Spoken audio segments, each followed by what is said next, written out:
ಇಲ್ಲಿ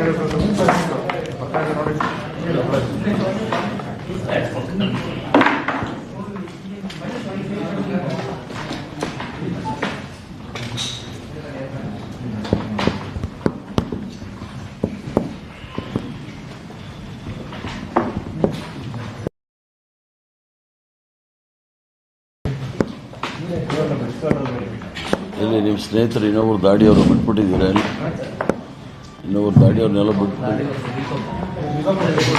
ರಾಜ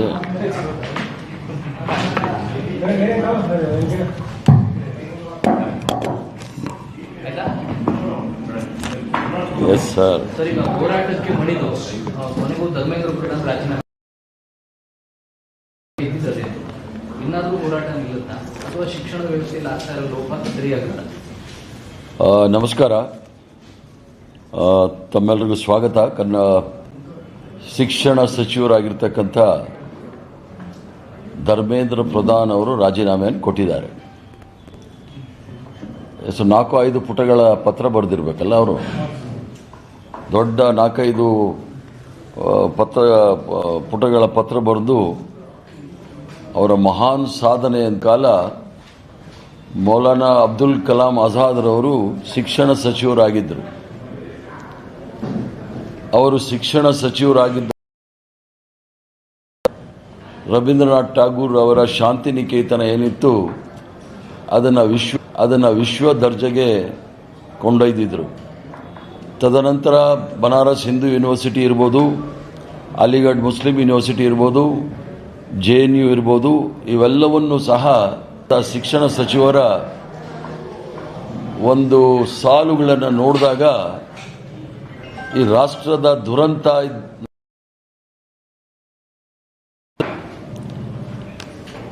ಆ ವ್ಯವಸ್ಥೆಯನ್ನು ಅದರಲ್ಲೂ ಸಹ ಅದಕ್ಕೆ ವೈಜ್ಞಾನಿಕವಾದ ಒಂದು ಮನೋಭಾವ ಬರಬೇಕು ಅನ್ನೋ ಮೂಲ ಉದ್ದೇಶದಿಂದ IIT, IIM, AIIMS, Indian Institute of Science ಇವೆಲ್ಲವನ್ನೂ ಸಹ ಪ್ರಾರ್ಥನೆ ಮಾಡಿ ಈ ದೇಶದ ಭವಿಷ್ಯ ಇದ್ದರು. ಅರ್ಜುನ್ ಸಿಂಗ್ ಅವರು 8 ವರ್ಷಗಳ ಕಾಲ ನಿರಂತರವಾಗಿ ಮಾನವ ಹ್ಯೂಮನ್ ಡೆವಲಪ್ಮೆಂಟ್ ಸಚಿವರಾಗಿದ್ದರು.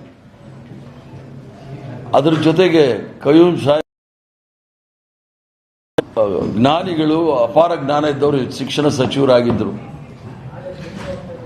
ಶಿಕ್ಷಣ ಕ್ಷೇತ್ರದಲ್ಲಿ ಯಾವತ್ತೂ ಸಹ ಈ ಒಂದು ಇಲಾಖೆ ಭ್ರಷ್ಟಾಚಾರದಲ್ಲಿ ಮುಳುಗಿರಲಿಲ್ಲ. ಭಾರತೀಯ ಜನತಾ ಇರಾನಿ ಅವರು ಸ್ಮೃತಿ ಇರಾನಿ ಅವರು ಸಹ ಶಿಕ್ಷಣ ಸಚಿವರಾಗಿದ್ದಾಗಲೂ ಸಹ ಭ್ರಷ್ಟಾಚಾರದ ಲೇಪ. ಅಟಲ್ ಬಿಹಾರಿ ವಾಜಪೇಯಿ ಅವರು ಸಹ ಇದ್ದರು, ನರಸಿಂಗ್ ರಾಯರ್ ಇದ್ದರು. ಇವೆಲ್ಲರೂ ಸಹ ಶಿಕ್ಷಣಕ್ಕೆ ಹೆಚ್ಚಿನ ಒತ್ತನ್ನು ಕೊಟ್ಟು ಈಗಲೂ ಸಹ 1,39,299 ಕೋಟಿ ಬಜೆಟ್ ಇದೆ ಶಿಕ್ಷಣ ಕ್ಷೇತ್ರಕ್ಕೆ. ನರೇಂದ್ರ ಮೋದಿಯವರು ಬಂದ ತಕ್ಷಣ ಶಿಕ್ಷಣ ಕ್ಷೇತ್ರದ ಮಹಾ ಅಭಿವೃದ್ಧಿ ಮಾಡ್ತೀನಿ ಅಂತ ಹೇಳಿ ನಂತರ ಮೊದಲನೇ ಬಾರಿಗೆ ಭ್ರಷ್ಟಾಚಾರದ ಲೇಪ ಇದಕ್ಕೆ ಅಂಟಿಕೊಳ್ತು. ನೇಮಕಾತಿಯಲ್ಲೂ ಸಹ ಅಗ್ರಗಣ್ಯ ವಿಶ್ವವಿದ್ಯಾನಿಲಯಗಳಿತ್ತು. ಎಲ್ಲದರಲ್ಲೂ ಸಹ ನಾಗ್ಪುರ್ ಯೂನಿವರ್ಸಿಟಿಯ ಪ್ರೊಫೆಸರ್ಗಳನ್ನ, ವಾಟ್ಸಪ್ ಯೂನಿವರ್ಸಿಟಿ ಪ್ರೊಫೆಸರ್ಗಳನ್ನ ನೇಮಕ ಮಾಡಿ ಸಂಪೂರ್ಣವಾಗಿ ಕುಸಿದು ಬಿದ್ದಿದೆ. ಅದರ ಸಾಮರ್ಥ್ಯ ಇರ್ಬೋದು, ಅದರ ಒಂದು ಶ್ರೇಷ್ಠತೆ ಎಲ್ಲವೂ ಸಹ ಕುಸಿದು ಬಿದ್ದಕ್ಕೆ ಕಾರಣ ನೇರವಾಗಿ ಅವರು ಕಾರಣ ಅಂತ ಹೇಳಲಿಕ್ಕೆ ಇಚ್ಛೆ ಬೀಳ್ತಾನೆ. ಇವರು ರಾಜೀನಾಮೆ ಕೊಟ್ಟಿರ್ತಕ್ಕಂಥ ಬಹಳ ದೊಡ್ಡ ವಿಚಾರ ಅಲ್ಲ. ದೇಶದ ಲಕ್ಷಾಂತರ ಜನ ವಿದ್ಯಾರ್ಥಿಗಳು ಅಹೋರಾತ್ರಿ ಧರಣಿ ರಸ್ತೆಗಿಳಿದು ಯಾರೂ ಸಹ ನಿರೀಕ್ಷೆ ಮಾಡದಿದ್ದಂಥ ಹೋರಾಟ ಮಾಡಿ ಶಿಕ್ಷಣ ಕ್ಷೇತ್ರದಲ್ಲಾಗಿರ್ತಕ್ಕಂಥ ಭ್ರಷ್ಟಾಚಾರ, ಶಿಕ್ಷಣ ಕ್ಷೇತ್ರದಲ್ಲಾಗಿರ್ತಕ್ಕಂಥ ಅನ್ಯಾಯ, ಇದನ್ನು ಒಂದು ಸರ್ಕಾರವನ್ನೇ ಬಗ್ಸಿರ್ತಕ್ಕಂಥ ಇತಿಹಾಸ ನೋಡಿದಾಗ ಎಲ್ಲರೂ ಇಡೀ ಪ್ರಪಂಚಕ್ಕೆ ತೋರಿಸ್ಕೊಟ್ಟಿದ್ದಾರೆ ನಮ್ಮ ವಿದ್ಯಾರ್ಥಿಗಳು. ಇವರು ಸಹ ಅವರು ತಮ್ಮ 4 ಪುಟದಲ್ಲಿ ಬರ್ಕೊಂಡಿದ್ದಾರೆ, ನಾನು 40 ವರ್ಷಗಳ ಕಾಲ ಶಿಕ್ಷಣ ಕ್ಷೇತ್ರದಲ್ಲಿ ಕೆಲಸ ಮಾಡಿದ್ದೀನಿ ಅಂತ ಹೇಳಿ. ಯಾವ ಶಿಕ್ಷಣ? ನಾಗ್ಪುರ್ ಯೂನಿವರ್ಸಿಟಿನ ನೈಜವಾದ ಶಿಕ್ಷಣ ಕ್ಷೇತ್ರದಲ್ಲಿ ಕೆಲಸ ಮಾಡಿದರೆ ABVPಯಿಂದ ಇವರು ಬರ್ತಾ ಇರಲಿಲ್ಲ ಇಲ್ಲಿಗೆ. ವಿದ್ಯಾರ್ಥಿ ನಾಯಕರಾಗಿ ಅಂತ ಹೇಳ್ಕೊಂಡಿರ್ತಕ್ಕಂಥವ್ರು, ವಿದ್ಯಾರ್ಥಿಗಳ ಕಷ್ಟ ನಷ್ಟಗಳು ಗೊತ್ತಿಲ್ಲದೆ ಇರ್ತಕ್ಕಂಥವ್ರು ಅಂದಾಗ ಹಾಸ್ಯಾಸ್ಪದ ಆಗುತ್ತೆ. ಅಂದರೆ ಇವ್ರು ಯಾವುದೋ ಒಂದು ಇವತ್ತು ರಾಜೀನಾಮೆ ಕೊಟ್ಟಿರೋದು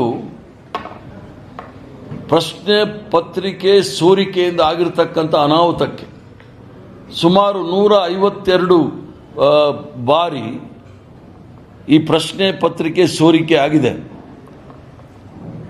ಇದರ ವಿರುದ್ಧ ಹೋರಾಟ ಪ್ರತಿಯೊಬ್ಬರೂ ಸಹ ಈ ದೇಶದ ಪ್ರಜ್ಞಾವಂತ ನಾಗರಿಕರು, ಅದರಲ್ಲೂ ಸಹ ನಮ್ಮೆಲ್ಲರ ಅಚ್ಚುಮೆಚ್ಚಿನ ನಾಯಕರಾಗಿದ್ದಂಥ ರಾಹುಲ್ ಗಾಂಧಿಯವರು ಸಂಪೂರ್ಣವಾಗಿ ಹೋರಾಟ ಮಾಡಿ ಪ್ರಧಾನಮಂತ್ರಿಗಳ ಮನೆ ಮುಂದೆ ಹೋಗಿ ಹೋರಾಟ ಮಾಡಕ್ಕೆ ಹೋದಾಗಲೂ ಸಹ, ಯಾಕಂದ್ರೆ ಲೋಕಸಭೆಯಲ್ಲಿ ಮಾತಾಡಲಿಕ್ಕೆ